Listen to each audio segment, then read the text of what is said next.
আসসালামু আলাইকুম সবাইকে। আজ রান্না করব অনেক মজাদার গরুর মাংস ভুনা। প্রথমেই আমি সব উপকরণ ভালোভাবে ধুয়ে কেটে নিয়েছি। পেঁয়াজ, রসুন, আদা আর যেসব মশলা লাগবে সবই রেডি। এবার রান্না শুরু করছি। গরুর মাংস প্যানে নিয়ে তাতে দিলাম পেঁয়াজ, রসুন, আদা, আস্ত মশলা আর সব পাউডার মশলা।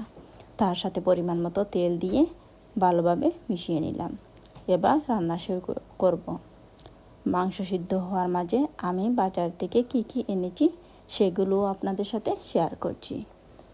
আজ বাজার থেকে এনেছি বাচ্চাদের জন্য চকলেট আর বাসমতি চাল 10 কেজি, বার্গার বান আর বাচ্চাদের জন্য ম্যাঙ্গো জুস, টমেটো, আনারস, আম, ছুরি, দাঁড়ানোর একটা আর ছুরি, আর পেস্ট, ব্রাশ, লেবু, নাগামরিচ, গরুর মাংস আর কিছু সার্ডিন ফিশ, আরও অনেক কিছু এনেছি। সব কিছু গুছিয়ে এখন রান্নায় ফিরে এলাম।